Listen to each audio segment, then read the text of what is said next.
Thank you, Dave. I hope you guys are all fired up because we're gonna get more fired up. 'Cause we're gonna go out of here with a bang, I think. So get ready. We're all along for a ride here because he is who he says he is, and there's no changing it. Uh, but and everything that's he wants to change us. He doesn't need to be changed. It's we that need to be changed. And we need to get with that program of being changed and having our hearts changed and minds. There's a lot of information out there. There's a lot of knowledge, a lot of good knowledge, and a lot of bad knowledge. And what does that sound like to you? Sounds like where we were in the beginning of this book right here that we read. Hopefully, we read it because we need to be reading it. We need to understand what the Father is all about.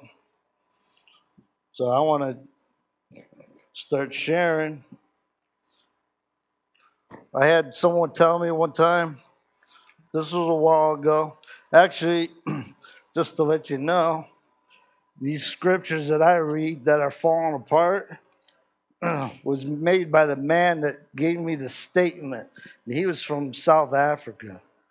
And he's the one that did these scriptures in the Hebrew names of the Father and the Son, and put them in there for the very first time.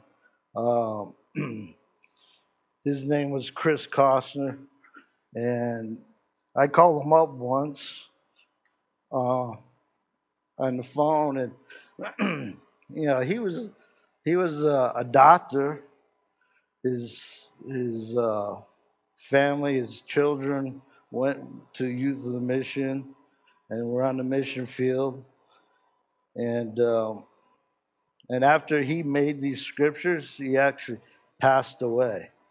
So I think it was his purpose in life to do those scriptures. That's what the Father had him do before he passed off, before he passed away. And he had a lot of difficulties in his family understanding what he was starting to learn. And his wife and his children, they couldn't understand, they couldn't get it. And so he told me, someone once told me, the scriptures are like an old violin. You could play any tune on it. Do you believe that? Do you believe you could play? I believe you can play any tune, whether it's the right tune or the wrong tune. The question is, what is the right tune? What's the tune that Yah wants us to play on it?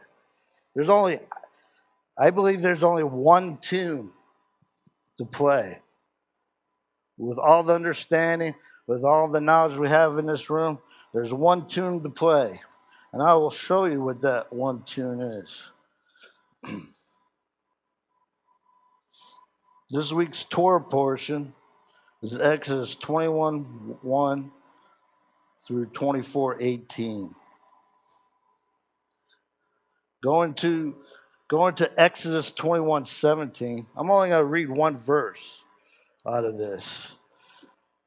Okay, and that verse is Kael Av Em Muth, Muth, Muth, which means bring contempt or dishonor, a curse to father and mother, you will be put to death. Notice that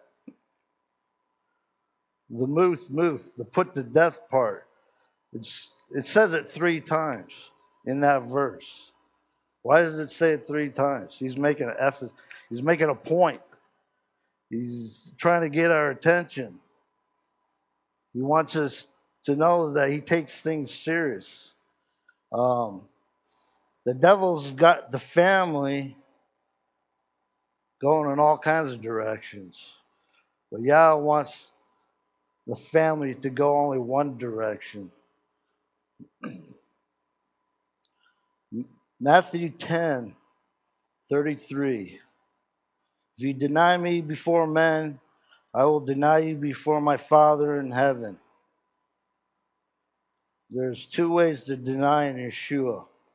One is denying his words, which have been written in the Torah. So we cannot deny the words of Torah. The second is denying his existence and his sacrifice to all men. He came first for the lost sheep of Israel, but all men can benefit if they're willing to change their heart. It's all about the heart. It's all about changing. It's all about giving up your own ideas, giving up what you think is more important uh, than what he thinks is important.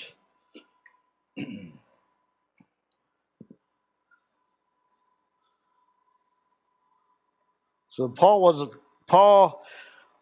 was a, I'm speaking here to all the Christians on the face of this earth right now. I want all the Christians to know Paul was a Torah scholar before he was transformed. He knew the Torah inside and out. He he studied probably with the best teachers that the Torah could probably teach. And he persecuted the believers. He put people to death.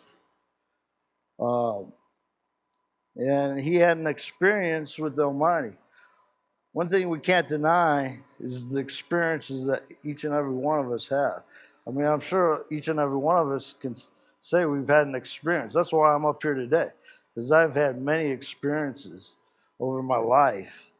Uh, you know, so I want people to know that Paul is a Torah scholar, and he's the most misunderstood person in the scriptures today, in this book. I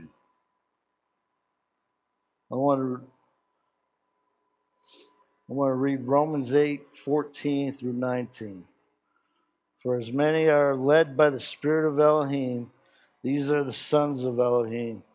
For you did not receive the spirit of bondage again to fear. How many of us are afraid?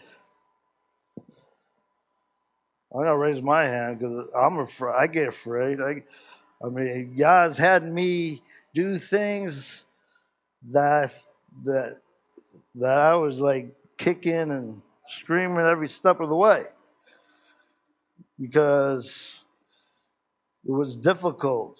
I didn't want to do it, and sometimes I didn't do it at all, and then you reap the consequences. He disciplines you. A father disciplines those who he loves. So if you're without discipline, you better start crying out to the Father because you're in a pretty bad place if you're not being disciplined by the Almighty. But you receive the spirit of adoption by whom we cry out, Abba, Father. Do you look at the Father as your Abba, as you? I mean, as we were singing all these songs and stuff, man, I was crying. I was inside. I was crying. I just started thinking back to my childhood, of my lack of not having a father. When I was 7 years old, my mom dead, divorced. My dad was never around. I didn't really know my father on this earth as much. And then, I started learning about my Heavenly Father, how much He loved me. The only way that's possible is through his Son, his only begotten Son, Yahshua. You might call him Jesus, but his Hebrew name is Yahshua. And he's a Jew. Yahshua is a Jew. So that's why he's called Yahshua.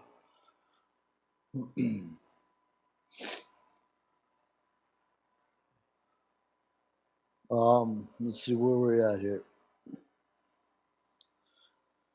The Spirit himself bears witness with our spirit that we are children of Elohim, and if children, also heirs, truly heirs of excuse me, of Elohim, and co-heirs with Messiah.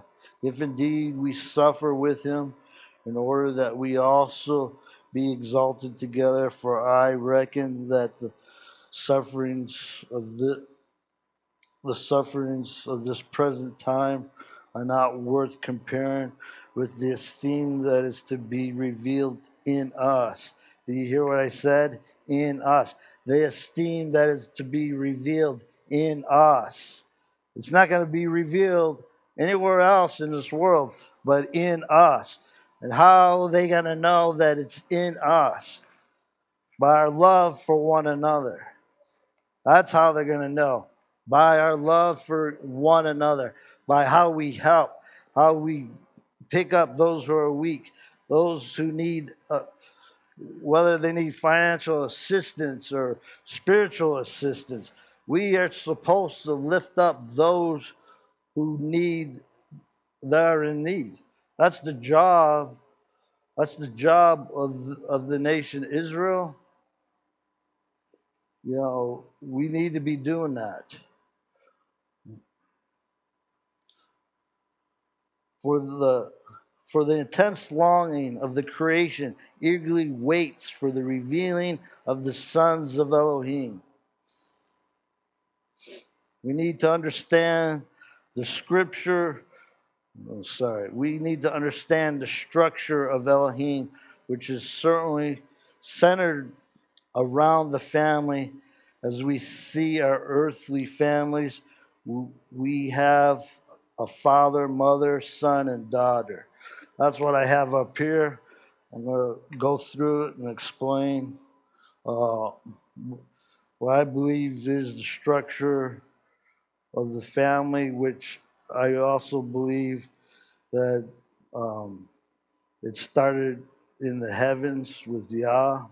We're to reflect this family. We're supposed to know how it functions. Uh, I believe we have the tools to do that. Whatever has been established on earth has been established in the heavens. Let's look at the Hebrew word picture for father.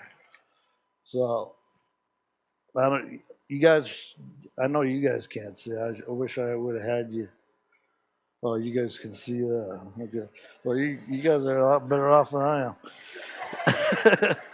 Okay. This is the Aleph Bet. Aleph Bet, the strength of the house. The author of the house, which means Av is father, a masculine noun, leader or strength of the family, the protector. He's the one who protects the family. I think as a father, I can relate as a father because I haven't always protected my family. I mean, I've fallen short at times, but in Yah's goodness and his favor, he's protected my family. I really believe that with all my heart. My family's been protected not because of me, but because of him. Because I have shortcomings.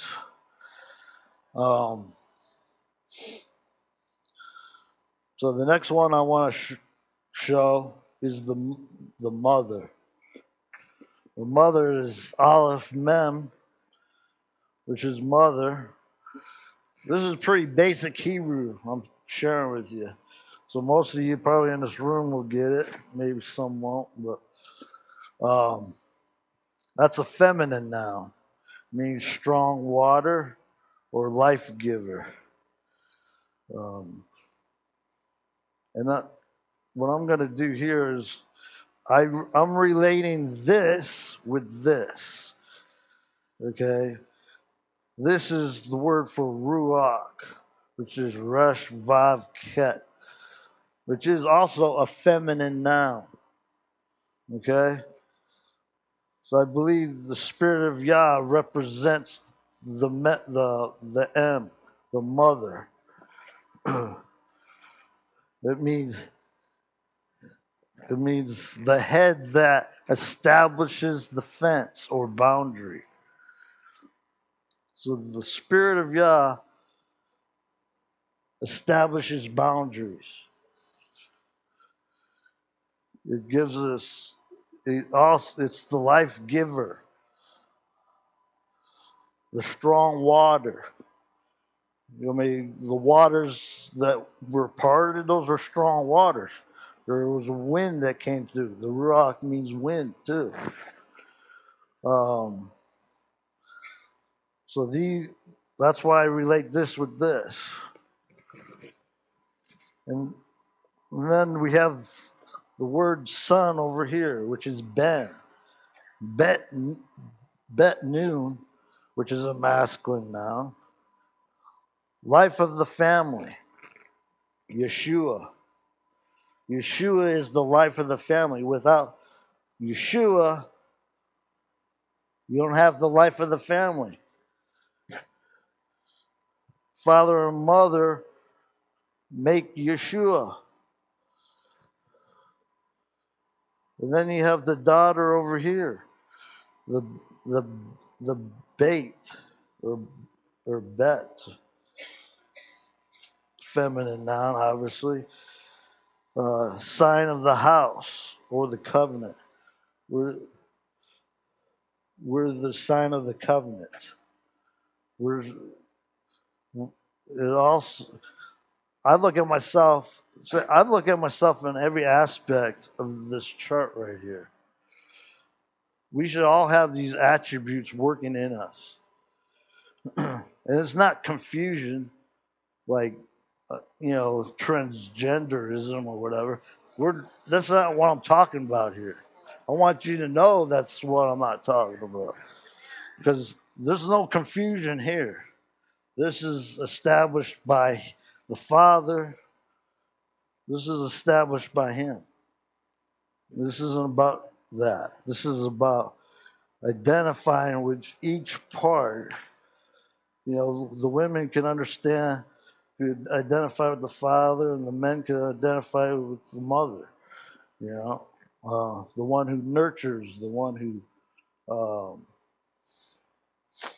the one who coddles, or whatever you want to, who feeds the baby the milk. We can only be fed milk for so long, and then we have to be fed meat. We have to start chewing. That's how, when a baby's young, you start them out small and you gradually give them more and more and more. That's what the Father does to each and every one of us. He's trying to give us more and more. There's no end to His knowledge. We think we have all kinds of knowledge. Uh, Yah's got endless knowledge. He's infinite in all His ways. He has nothing holding Him back.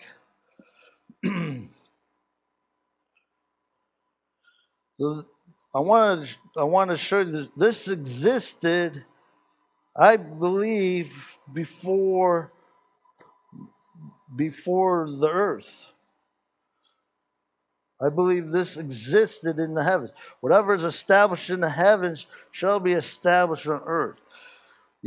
Yah's kingdom come, His will be done on earth as it is in heaven. Right? It's already established in the heavens. It needs to be established here. We need to work hard of establishing it. The bigger picture of His family here on earth. I can do my part with my family, but God wants to bring us to the point where He brings all the families together as one, as a cod. Shema Israel, Yahuwah Elohim, Yahuwah Akkad. He's already a Akkad right here. This is the circle of life. It keeps going round and round. You keep producing after its kind. You know, we need to get on that same. That's what I believe the Torah is. The Torah is getting you on that cycle, the cycle of life. Okay? Yeah, you're going to make mistakes. Yeah, you're going to stumble and fall. But that's what a small child does. He gets up, he walks a few steps, falls down, gets back up. We need to learn to have that kind of patience with people. We're quick to judge. You know, the Hebrew roots community is so quick to judge, and they don't even know what they're judging because they haven't even spent time to talk to their brother about it. Because they have it all in their head that their brother's this or their brother's that, instead of being able to talk and be able to talk things out. You know, there's probably things that I've been accused of that I have no clue of what someone's charged me of. Yeah, I know people talk behind people's backs. You know, we all do it. We need we need to focus on life. So, um,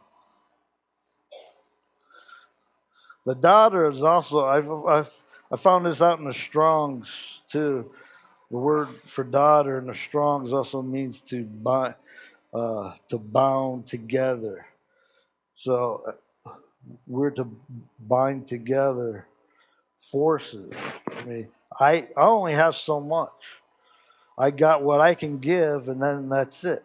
But if we're all contributing, all giving, it's not about just one or two people giving. It's about everybody collectively coming and give. You give of your time, you give of your resources, you give of your knowledge and understanding, as long as it's the right knowledge and understanding. That's what I'm trying to get to all of us here, because of the tune, the right tune has to do with the family, and it has to do with love. Um,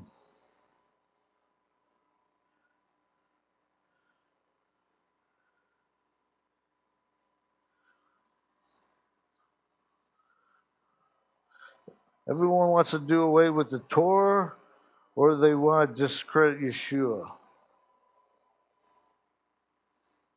This this shouldn't be our focus. Our focus should be the essence of Torah, the word. The word ahav is the word for love. The word, you know what the word picture means for love? The Father's heart revealed. Like I said, I didn't know what a father was. I mean, I had an earthly father, but I didn't spend time with him, and I didn't get to know him. And the Father has revealed Himself to me through His scriptures because of reading and studying, because spending time with Him. Um, and spending we're not going to get to know each other unless we spend time with each other, right? That's how we get to know each other. And Yah wants us to spend time with one another so that we get to know where each other's at and what we want to accomplish. my sole purpose, what I want to accomplish, and that's why I'm here in this house, because I want to see his family established on the earth in a real way. I want to see people stop fighting and bickering amongst each other. Uh,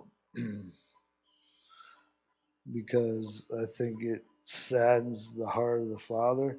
He wants us to get the simple precepts of His Word. That we stay clear of dangers that are in that anything that's not of the Father is death. Everything that's of the Father is life. Okay. Um, so what are the things that are death? You know, I believe when it says uh, don't be tossed to and fro by every wind of doctrine, or don't allow yourself to be taken by uh, doctrines of demons. I believe it's talking uh, about disunity. It's about driving wedges between people because we can't come to the an agreement. Everyone's got to have a different look of what things look like. But the thing is, if we're willing to uh, be be a blessing to the family instead of a curse, because allowing doctrines of demons are going to curse the family. It's going to it tries to put it to death. That's why you have such an all-out assault on the family. The family here on this earth represents the family of Yah, and that's why he's trying hard to destroy it because uh, you know he's a liar and a thief. He had me and my wife Jean. He had us fighting through half our marriage probably. Uh, until we realized, okay, why are we always fighting each other? We should be fighting something else other than each other. So we started praying. We started coming against the enemy and say, when we see something rise up in one of us, we'd pray and we'd cut off the enemy. That's that's why I still have a marriage today. To be honest with all of you, that's why I have a marriage today, because we prayed and we came against the enemy and the things that he was trying to drive wedges in us. We started recognizing it and started putting that to death. It's already dead, but we're not picking it up and trying to do something with it anymore. Our focus is totally different. My focus is like, man, let's get the kingdom here going. Let's unite ourselves. Let's see how we can work together. My whole attitude has changed because I have purpose. I have direction. I I want to see things happen.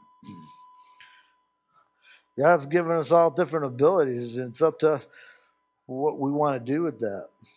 I mean, a lot of times we use it for our own self gratification instead of using it for what He intended it to be used for, which is bringing His kingdom about on the earth. We all have different, uh, we need to start crying out to Him, Abba, Father. How do I take what you've given me and using it for your esteem, using it for building your kingdom up? Um, what I want to share too, I want to share. I want to share Revelations here.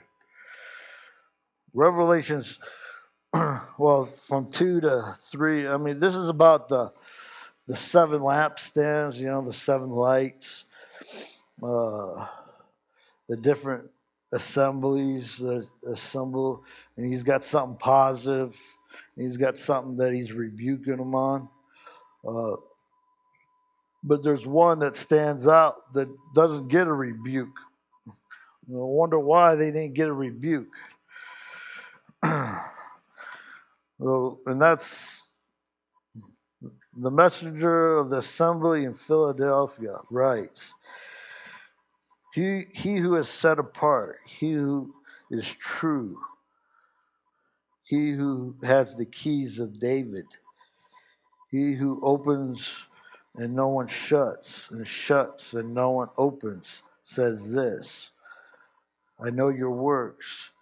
See, I have set before you an open door, and no one is able to shut it. That you have little power, yet have guarded my word and have not denied my name. See, I am giving you those who are of the congregation of Satan, who say they are Yahudim and are not, but lie. See, I am making them come and worship before your feet, and to know that I have loved you, because you have guarded my word of endurance. I also shall guard you from the hour of trial, which shall come upon all the world to try those who dwell on the earth. See, I am coming speedily. Hold what you have, that no one takes your crown. He who overcomes shall make him a supporting post in the dwelling place of my Elohim, and he shall by no means go out, and I shall write on him the name of my Elohim and the name of the city of my Elohim, the the renewed Jerusalem, which comes down out of the heavens from my Elohim, and my renewed name. He who has an ear, let him hear what the Spirit says to the assembly. So, and this is an assembly that's operating in love. They're loving one another. Okay, so I say, if you don't want to love anybody, hit the road, because we're here to love each other, and we're gonna do that patiently and with endurance, and we're gonna we're not gonna do it half-heartedly with no boundaries, with no guidance or direction. I mean, that's, to me, a lot of people have a wrong concept of love. Love is patient, love is kind, and long suffering. But there's people that take that too far, to the extent to where sometimes love has to put its foot down, right? I mean, sometimes all the patience are going to run out. You can only try me for so long. I mean, I've had to kick people out of my house sometimes because they're taking advantage. I mean, I don't mind people having fun, but as soon as you take advantage, that's a different story. I'm trying to do what Yah's calling me to do by having my home open, but we're not to take advantage of one another. We're to see what we can do to be a part of the same goal, because it's not going to just be a few people that bring it about. There's going to be a multitude of people. As many are called, but few are chosen, right? I mean, I don't look at that as the ones who are called. That I don't mean it as those don't get salvation. That's not what that's about. That's more about what the Father is going to choose. He's we're. I'm not to say, oh, I'm a chosen one. There's many people that call themselves chosen ones. You know, Jehovah Witness. They call themselves chosen ones. Uh, that's not my job. My job is to call myself a chosen one. My job is to uh, do the job maybe of a chosen one. But it's up to him whether he chooses me. It's not up to me. You know, it's not up to me at all. It's not up to any of us. It's up to him and who he chooses to fill in the spots that he wants to fill in. And all we can do is be a part of that big picture and be called out and do what he's calling. I mean, I don't want to put Yah's family to shame. I don't want to be one who is put to death. I want to do what he wants me to do. I want to bring life to the family the best way I know how. And I'll do that by only by this, I look a lot to my king, my brother, Yahshua, my king. Uh, I look a lot at his life and how he walked on the earth because I want to be just like that. You know, I want to be another Yahshua walking the earth that people say, man, and give them the life that has been given me. Not because I want to be puffed up, but I want to be able to help. That's the whole thing about knowledge. Knowledge puffs up. We're all so eager to get all this knowledge. Uh, there's only so much knowledge you can. Now, knowledge is actually useless unless used. Uh, you need to be able to use the knowledge you have. That's why having too much of it actually doesn't benefit you because you're not going to use it all. Use what you're going to use. Use the knowledge that you're going to use. I mean that. Uh, I think that's all I got to say, Dave. So.